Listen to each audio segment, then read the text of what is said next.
Welcome to Real Estate Secrets Unlocked, the podcast that takes you inside the minds of the industry's top professionals, revealing their top secrets to success. I'm your host, Danielle Damianov.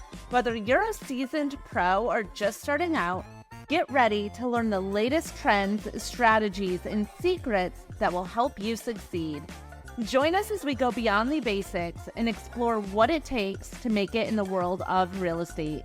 So buckle up and get ready for a wild ride. This is Real Estate Secrets Unlocked. Hey everybody, it's Danielle Damianov with Real Estate Secrets Unlocked, and I am here today with Curtis May.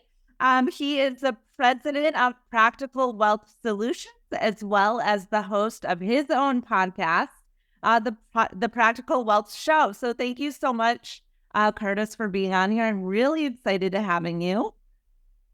Danielle, thanks for having me. I'm excited.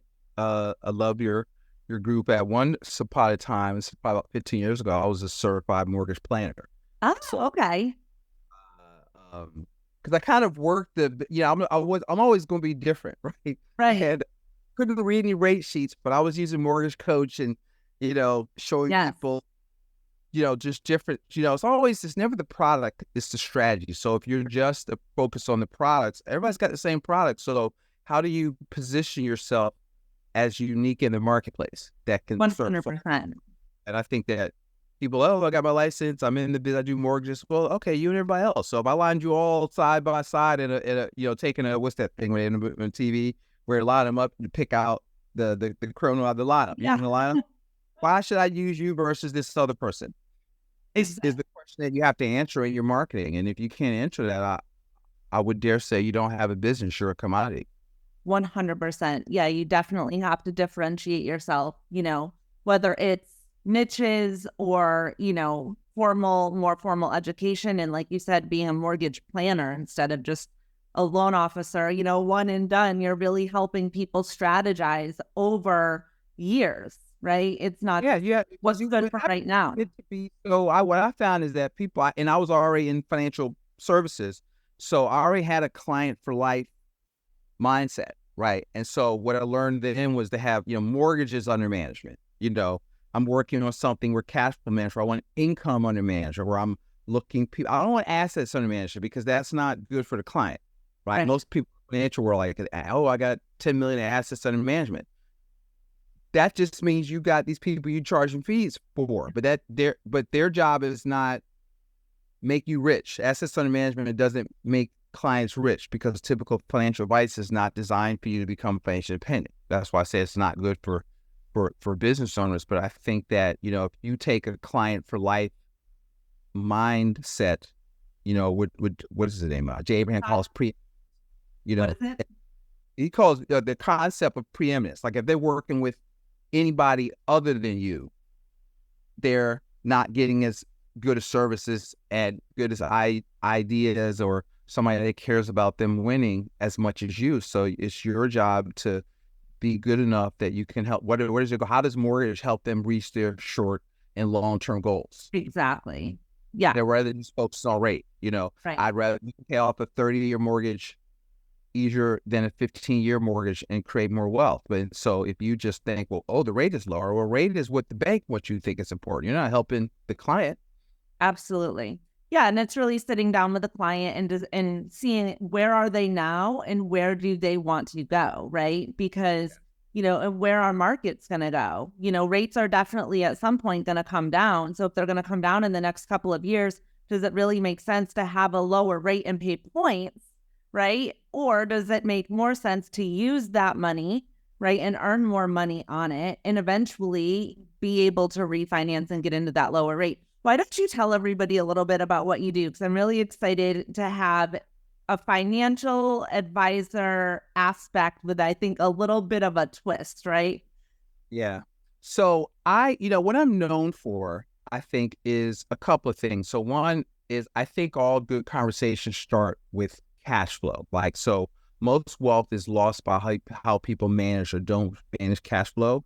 And I don't like budgeting. Budgeting is looking at history. I teach people to map their cash flow to look forward. So we teach a concept called telling your money where to go instead of asking where it went. I think that's really important for your, learning how to manage cash flow on a fluctuating income is really key. The second thing I'm known for is really helping people what we call be the bank.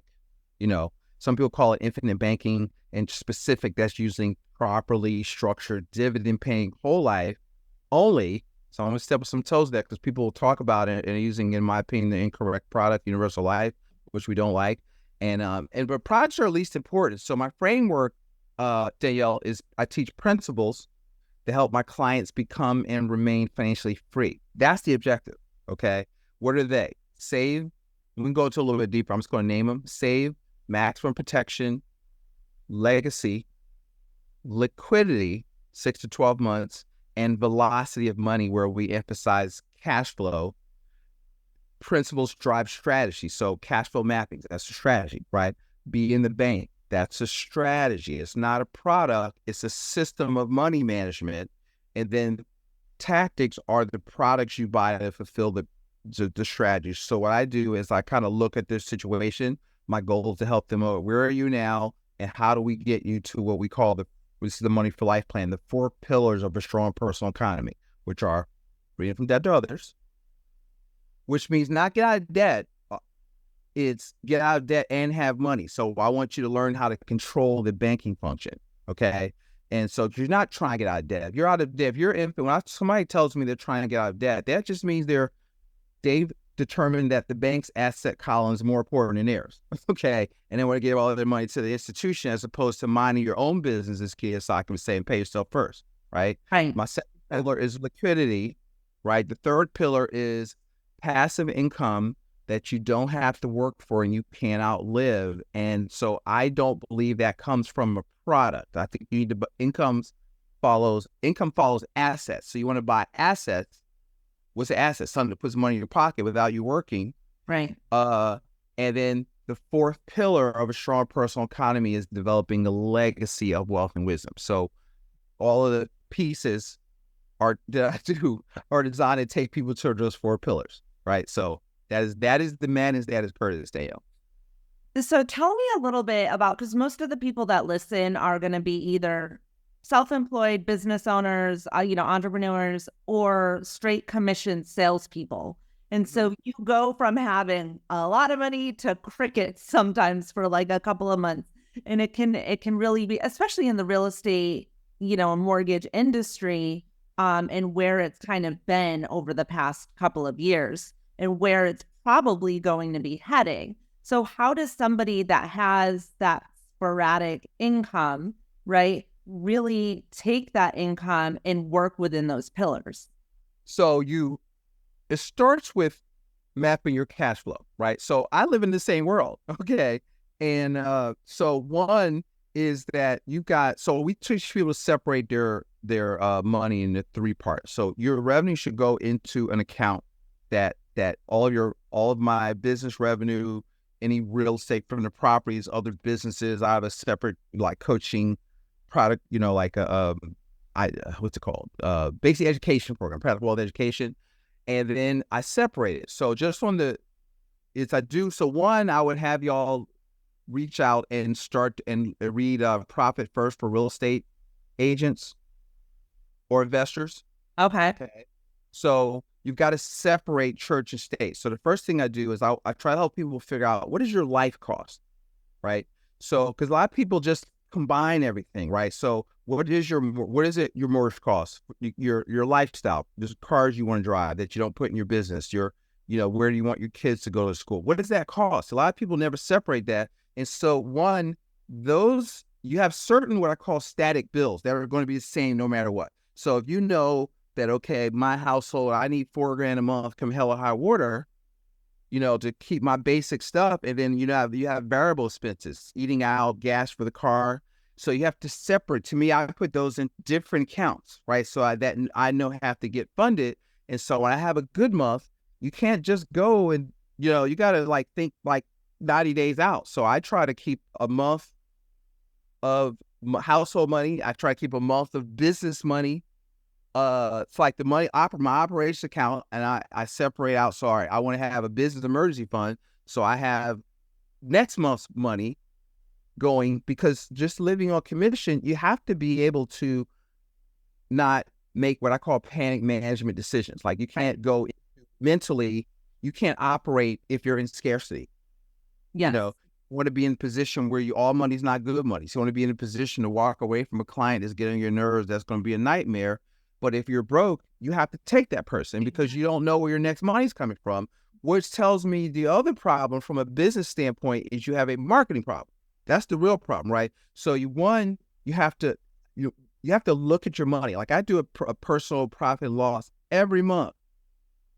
How much did I make? How much did I save? Okay. I try to save 15% of every check. I set aside 15% of every check I get for taxes. So I have a separate account for taxes. Okay. I try to pay my saying you have separate bank accounts, basically. Separate bank accounts. It's like the envelope system, but I do with account. Yeah. So the money comes in. What we do is we leave it all in an operations account. And so in operations or even your personal checking account, if you just put it there, those are spending accounts. And if there's in there, you're going to spend it. You do what Mike McCallus calls bank book accounting, right? Oh, I got money. I guess I can do this. I can do this coaching program, and you'll spend it, right? And so I try to, before I get it, cause you'll know what your checks are going to be when they come in, right? So if you have a check come in, and let's say it's for $10,000, just for round numbers, then I'm going to go, all right, I will draw my journal, like the high journal thing. But I'll say, okay, look, I'm getting Friday, I'm going to get a check off this deal for $10,000. So I'm going to draw a circle and go, all right, 15%, 1,500 goes into my profit or my, wealth capture account. That's for me running the business, right? I take 15%, I put it in a tax account because I don't know about you. I mean, nobody taught me early on that, okay, you have taxes due at the end of the year. They don't take your taxes out. Maybe the mortgage, they get it too, but real estate people, insurance, we don't get that, And so you got to know that you got to assess, like, oh, yeah, great, you had a profit. You got a $15,000 tax bill. What? My bank account's empty. Talking about, right? Good news, you had a profit. And so you said that is huge. Once I learned that, so you got to do it as you go, right? Right. And then pay quarterly, okay? And so this is part of what I use the banking thing for. I don't just write a check. I put it in my insurance policies. I take a loan.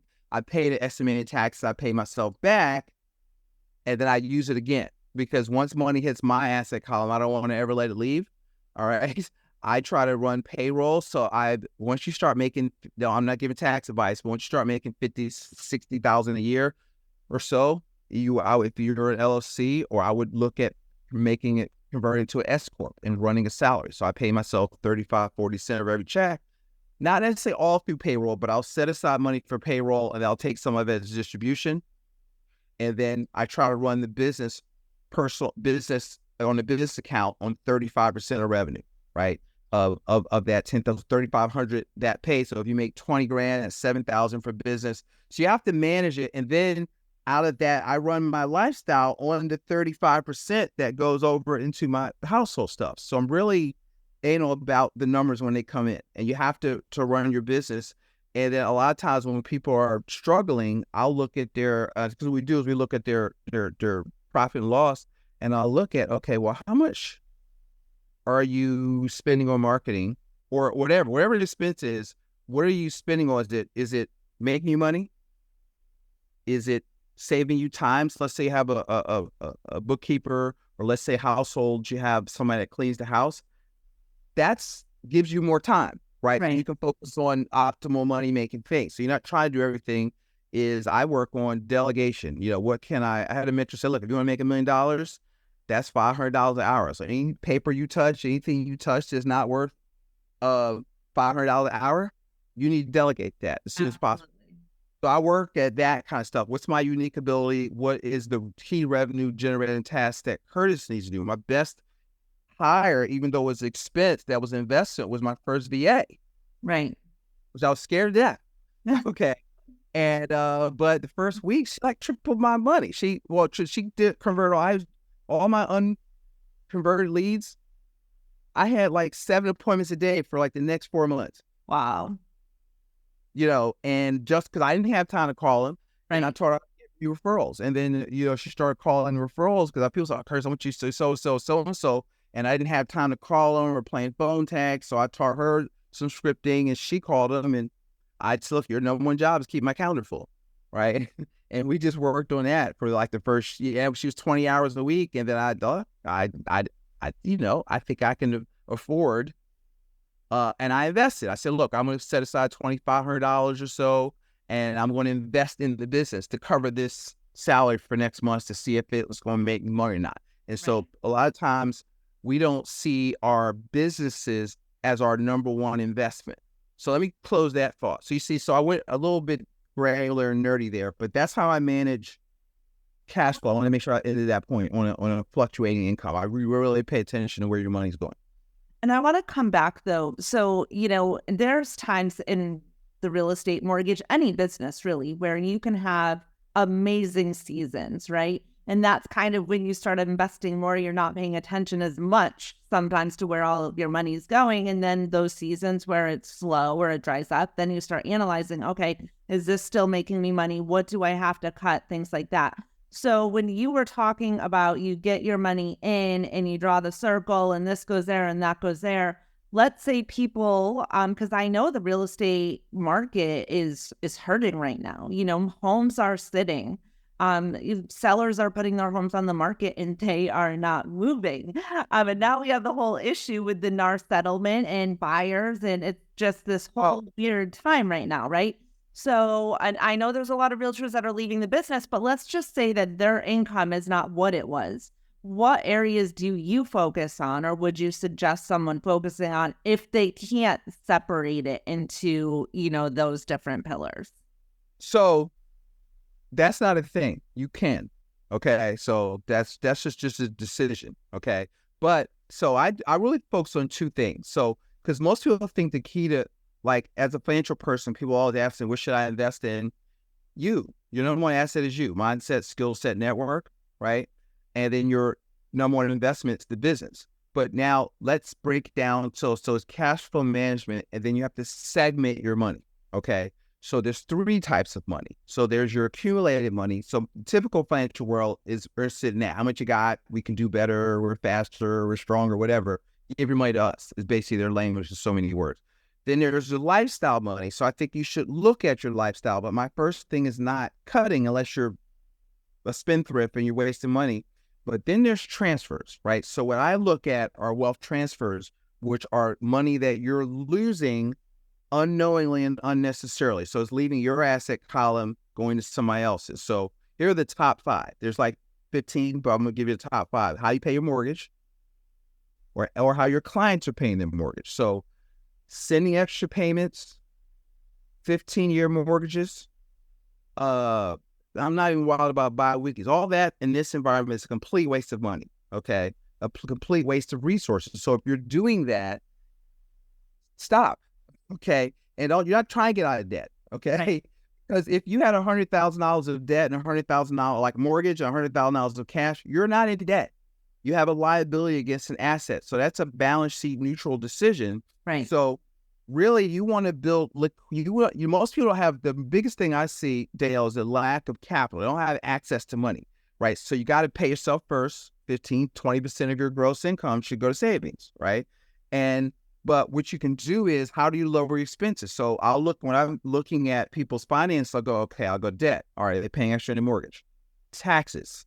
Number one wealth transfer is taxes. That's your number one expense. So, I would read stuff like Lower Your Taxes Big Time by Sandy Bakken, right? Tax-Free Wealth by Tom Wheelwright, because your accountant is not going to tell you, right? They're compliance. They're doing the tax. They're not tax strategists for the most part.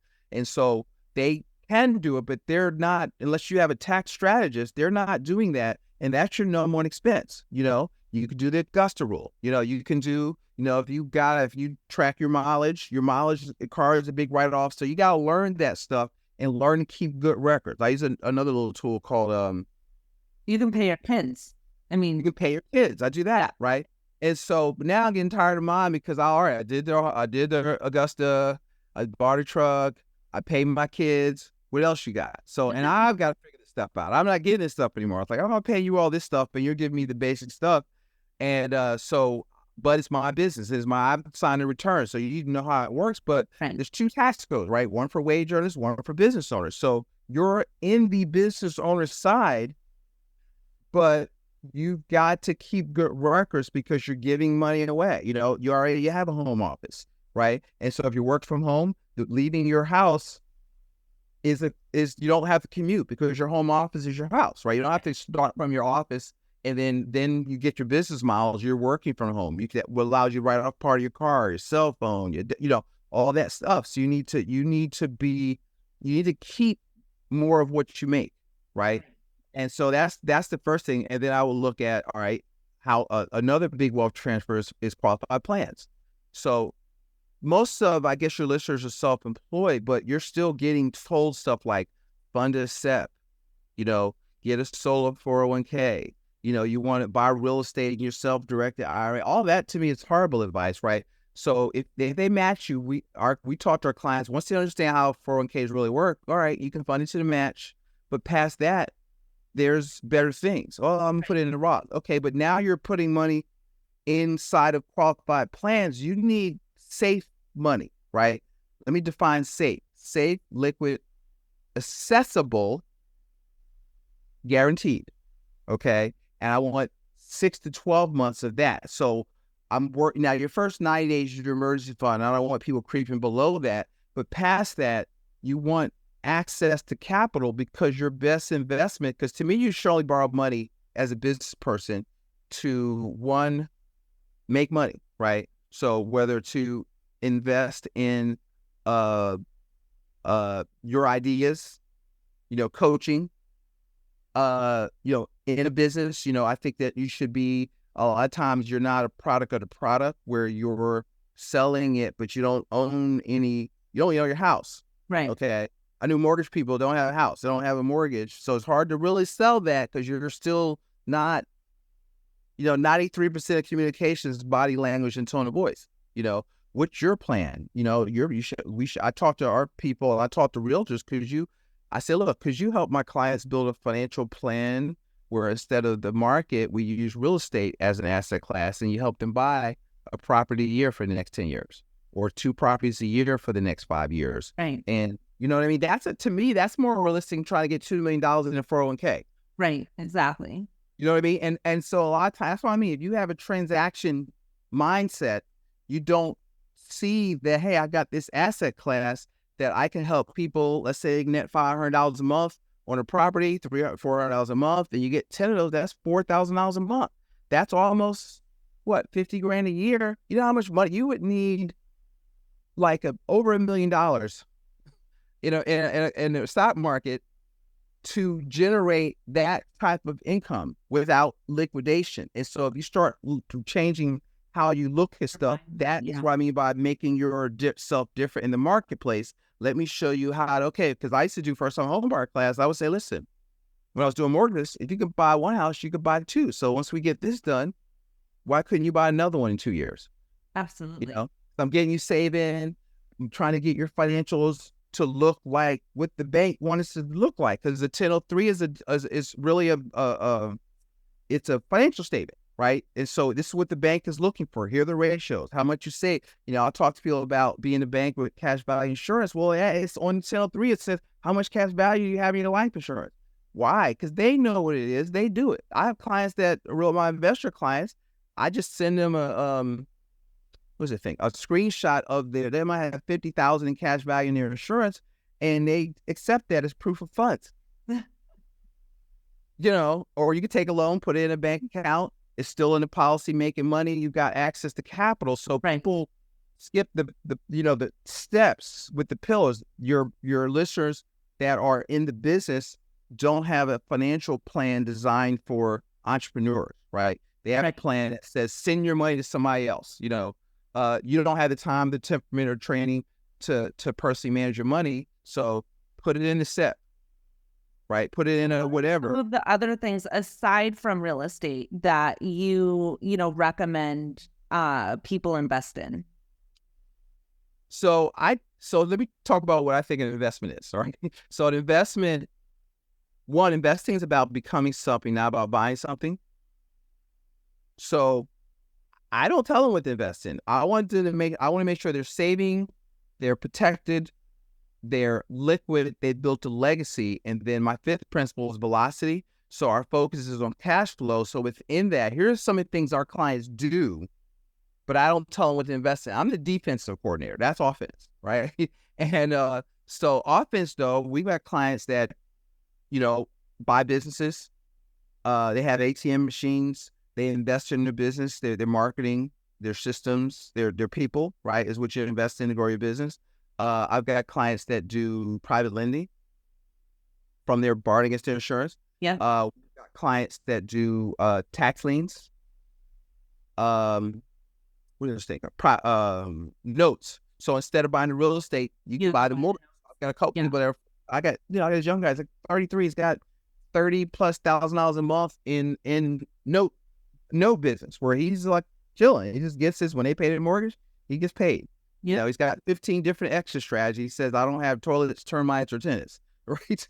And because I don't care about all that. He's the bank. So when they pay their mortgage, he gets a check. There's things like life settlements. You can invest in coffee farms, and I'm trying to get these guys on my show in like Panama or whatever. And they do crops after a couple of years. I've heard they do crops. I met a guy who was doing it. It was fascinating. He was doing you can do coffee in Panama. You get about an acre and a half, costs about 20 grand.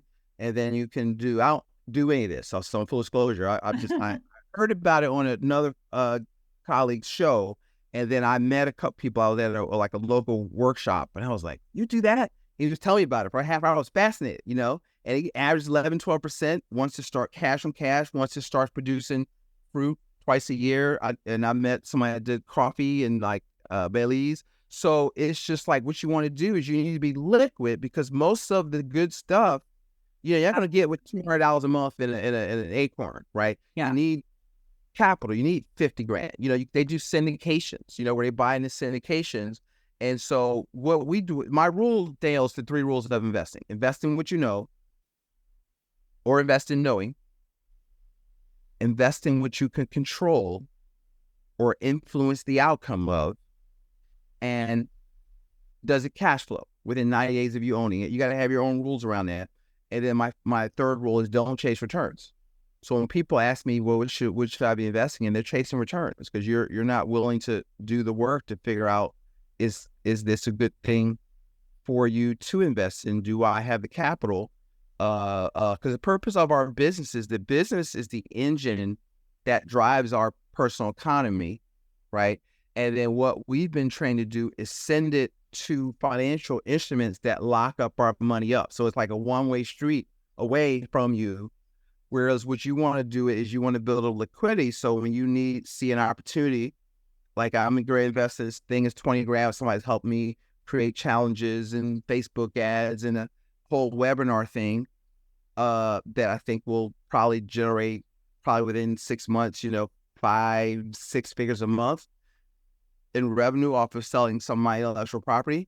Well, I don't know that it's going to work, but I can control it. I do understand my business. And so I'm willing to invest the 20,000. That's in your business, and it's investing in yourself. And it sounds like a lot of what you do is all mindset related. So tell me, because I'm very much into, like when you said a client for life, I thought of Todd Duncan. You said something else. He's my favorite sales trainer. Todd Duncan. I trust selling. I've been coaching with Todd Duncan for. What you call it? What's the other one? I'm reading right now. I'm rereading because I just got finished a training team with new agents of training. The other one. That was his partner. He is his partner. I think it was. Todd's partner. Becoming a coaching leader. Okay. I haven't been in that world in a while. This one, I'll show you. This one. Okay. Daniel Harkavy. I couldn't think of his name. Got it. Who they were like in similar stuff, getting your life plan and this and that. So I talk about that stuff, but I implement. I help people set up, we go over their cash flow plan. We have a process called a money organization plan. We've got our we call it practical wealth personal prosperity program, which is more of a coaching accountability program where we help them create a one-page financial plan where I implement all of the 5 principles. Are you saving? Teach them how to set up a wealth coordination account, make sure they have proper protections, introduce them to legacy planning where they get their trusts and their wills done. So I ain't just talking theory. We're Right. going to implement the stuff. You get done with me, you're going to have, a plan in place where you're going to have the stuff in place. We can't do it all at once. And maybe you're stuck with me. So we're working together. And then when we on our cash flow side, we will meet with people quarterly for like we call it calibration or accountability meetings, check-ins to see if the cash flow plan we set up, because the game is won and lost. When money hits your account, you got to tell it what to do. Right. And so but it is mindset. A lot of it's mindset, because the people that find me generally want control of their money. Like I tell people, look, if you want to not think and you just want to fund your 401k, you think Uncle Dave can walk on water, who's great for a certain beginning of the market, but y'all have uncommon income. You can't take common advice, right? So the people that find me, they want control. They know they can make their business, or my real estate investors know they can make their portfolio make more of the S&P. So they don't need to lock it up and give it to some fund manager they've never met. They want to store it somewhere. They've got access to their capital because they know their mind and their skill set can make them more money, because money follows skills, right? So if you increase your skills, you'll make more money, because money's a result of solving problems in the marketplace. And so I try to get people focused on that, and then we try to kind of build a framework financially to help them be optimally efficient with their capital. Once it hits your personal economy, Curtis, don't want to ever let it leave, right? And so that's that. And Rich Dad Poor Dad, the third lesson in Rich Dad Poor Dad is mind your own business. That means your asset column. The first one is rich people don't work for money, right? Which means they don't work for earned income. So you got to work to turn your income to passive and portfolio. See, most people just give that book lip service. They don't really read it. So I challenge you, if you go back and reread it, now that you've been in business a few years, it'll be a totally different book too. If you read that one, Cash Flow Quadrant. Yeah. And my favorite, Danielle, is Rich Dad's Guide to Investing. That's the best one. I've read that one. I've never read that one. That's the one we're back onto Think and Grow Rich. I just started it again, and I'm in Bob Proctor's coaching program. Yeah, because people don't have achieved definite aims. So most people are drifting. Like 95% of people are just drifting. And I think even in this business, we don't. What is our intent? I'll tell you another good book for y'all is that I follow is the 12-week year. Yes, I love that one too. Yeah, it's just my operating system. Right. And that brings me so to my final question for you. I noticed that one of the things that you do is love to travel, which I do too. I'm leaving for Europe on Monday. We actually go for the summer. And so I've really, built my business so that it allows me to be able to travel. And I think having an end in mind, when you're putting all of this together and really figuring out where do you want to be, and how does all of this stuff fit within my life, especially when you get into investing. Because, before I would have said yes to a lot of different things. And now I don't say yes, I say no, until I realize, well, this is where I want to go with my life, which is to be mobile, not stuck right to a specific place. So will that investment or whatever align with my actual life plan or life goals? So I saw that you love to travel. Tell me a little bit about your favorite places to travel and how you've aligned your work within travel. So I work to travel. Okay, so I think that success is a journey, not a destination. So we're waiting to the someday, one day. And so I heard Dan Sullivan, strategic coach, say you can't double your income until you double your time off. So I kind of took that to heart. So so far this year, we just got back from a conference in Orlando last week, but this year can I date this? This is June as we're recording this. I've been to France for a week. And then 13 years later, I got back and went to Barcelona for a week. I love Barcelona. My favorite city. I love it there. I love Toronto. Last year, went to Scotland. in the same trip. We went to London, Scotland, and Amsterdam. And then we had this little game with our kids where we kind of now added countries. But before, when our kids were here and I was making less money, it was like get our kids to all 50 states, right? And so my oldest is 23, I have 3 daughters. And even my soon-to-be 13-year-old has probably been to, I want to say, 35 states and now about 12 countries. That's awesome. And so, because that way you want your kids to be comfortable, in their own skin. I want them to be world travelers. I want them to aspire to, okay, look, I've got to make money to be able to do this. It was my oldest daughter's working now. Like, they can't just take off what you want to. Oh, yeah, I know that. I'm creating monsters. I mean, mine have been pretty much all over Europe, and we go every year. We go for 6 weeks. We go, we're going to Taylor Swift in Zurich, Switzerland in a couple of weeks. We're going to the Greek Isles, Italy, London, Bulgaria. So, but that's it. Big little monsters where they're like, I don't want to go back to London. We were just there for Christmas. I'm like, oh my gosh. Right. And so, but what that's good because they're confident, so it's a balance between confidence and obnoxious, right? And so we got right. You got to put them in check. Put them in right when they start to say, really, people don't do this. You're blessed. Okay, so don't get it twisted. Right. But I think that if they, because I said, you see how daddy's working or on doing these Zooms, or they see me working with clients, which also might mean with clients or Zoom. Well, I need you to understand the work that generates the opportunities to do that, right? And now I'm trying to work on, how do you teach your kids, so playing cash flow, Monopoly, or just really. And the Rich Dad Poor Dad has that, but that all that stuff. Like you have to teach that, right? And then I always told our business. This is how I look at my business. When I go to conferences, I separate our business into 3 parts. Before, I got it from Dean Jackson, who does a lot of marketing stuff in the real estate and mortgage world, right? So Dean Jackson separates in the before unit, during unit, and after unit. So when I'm at conferences, I'll put, all right, this is a before unit idea, during unit idea, or after unit idea. But I tell them when they go to work, where are you? What are you doing? Are you in the before unit, which makes all the money?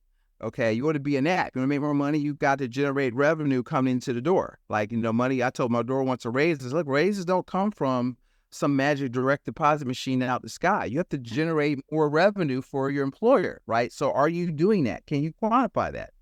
She got upset with me yesterday. I said, listen, this is how the world works. I'm sorry. And, but I try to get them to, when they work somewhere, look at that. What's the during unit? What's the sales process? And then how are you orchestrating referrals, or how are you taking care of your clients? And I think that even your listeners, if you start separating your business, okay, here are the 8 or 10 things I do to create lead generation. Everything flows downhill from lead generation. Y'all research Daniel Priest to become a key person of influence. Daniel. I keep wanting to say Jason previously, but that's a different guy. He was on 90210. Yeah, but anyway, so I'm not going to another topic, but that's the kind of, so I love to travel. And then what happens is when I travel, my mind is freed up and I think about this stuff, right? So I bring my journal back, I'm getting through audio books, and when I get back, I'm fired up. Can't ready to, exactly. Ready. And so you have to do, you can't work all the time, right? Because you stress yourself out. And I think that you want to enjoy the success as you go. So with the 12-week year, I want to go on vacation once a year, but the 12-week year, a quarter is a year, right? So I'm trying to go somewhere at least 4 times a year for a quarter, not counting the mini trips, right? And I think that you fire yourself up. I think that clients like to see that you have a life, so you can't work all the time. I don't make my sellers from Gen D classes. I get more business from them watching my travels and this or that, or talking about personal stuff, and that's what I tell. That's because I do real estate coaching as well. And I tell my clients, I'm like, you have to mix it up with business and personal. And I do work on vacation. I can't go away 6 weeks and be like, I'm just going to lay on the beach. But my kids see that too. They see the work ethic, which is important. And I think, them seeing it is actually more important than me telling them something, so. This is not work. Like what we're doing, we're not like doing construction. We love it. And so I miss it. Like, so I won't, have a full schedule, but I don't mind working. Because it's like, what am I doing? I'm doing this. I'm talking on people, solving the problem. I'm sending it to my team to process the business. I mean, I've got help, but I need to make it rain. I need to make it rain. Yeah, exactly. Because it don't just completely run without me yet. Right. Hey, but you can still work from wherever, go to the beach and go for a week, and I work a half day. As long as I got internet and a phone, I'm good to go. Exactly. And and you're also you show it where I don't think like, oh, I'm gonna take a picture of my food, and I don't think that's particularly interesting. But people like to see. So I got a a green jacket as being one of the inner circle of one of my main companies, and I used to didn't post that kind of stuff, but I had a mentor tell me, everybody wants to see that their horse is winning, right? So they like to see that, and people are like traveling. What they tell me? Well, you need to post anything. I'm traveling through you. I want to see all these places. Right. Exactly. I want to see whatever. And so, okay, well, they're doing stuff, and the economy's down, but they're still traveling. They must be doing all right. He must know something. Let me call him. He seems to have a life. And that's what you want to be able to do, is you want to be examples of, okay, our family's great. We're traveling together. We're doing whatever, because you're eating your own cooking. You're saving 15, 20% of your income. You're doing you're a good steward of the resources once they hit your personal economy. And so what I try to do is help people do that. And then you want to enjoy your life, which allows you to be more productive because you feel better. And then it's like a cycle. Yeah, and that's what gets you excited too about work. It's like, oh, I'm going here. So now it's like, okay, I got so much to do, before I leave, but that energizes you for work as well. So, well, thank you so much. I really appreciate you being on. All of your information is going to be in the podcast. But do you have a specific website where you would want people to find you, or? So I'm gonna give you one for the show notes, because I create a special gift for your listeners. But otherwise, go to practicalwealthsolutions.net, and then it has all of my stuff, recommended reading. You can, if you'd like to talk to myself, or really me, eventually some people on my team, you can just make an appointment. I would check out our YouTube channel. You can find out more about what I call the man that is Curtis, the Practical Wealth Show. But start with YouTube. I realize YouTube will pay you, so I'm sending people there first, rather than not. And also, I'm big on liquidity, so I'm going to give you all a free report. So if you will text, so I'm going to send you a report called The Value of Liquidity, okay? And so for your business owners, I think you'll find that very helpful. And if you text BETHEBANK, B-E, all capital, BETHEBANK, all one word, don't separate, no spaces, to 55444. BETHEBANK to the 55444. We'll send you out that free gift. I'm very much a financial educator, so I always tell people, it's not my money, it's your money, right? Yes. I'm just the guide. It can't be more important to me than it is to you. So I give people homework, because I think you have to think. I don't want to tell you I'm not here to tell you what to think or what to invest in. I'm here to tell you to think. Right. This is your money. Your money, your life, right? And you need to make these changes. So, well, thank you so much. I really appreciate it. This was awesome. This was definitely very informative, and I'm sure a lot of people got everything out of it. So yeah, thank you for coming on. I really appreciate it. My pleasure. Thanks for having me.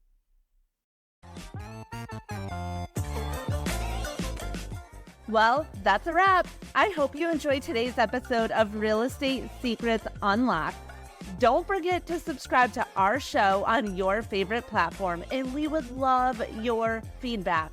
Check us out on social and let me know what topics you want more of. Don't forget to like and subscribe to our channel and our show. I'm your host, Danielle Damianov, and until next time, stay motivated, stay excited, and keep growing in this crazy world of real estate.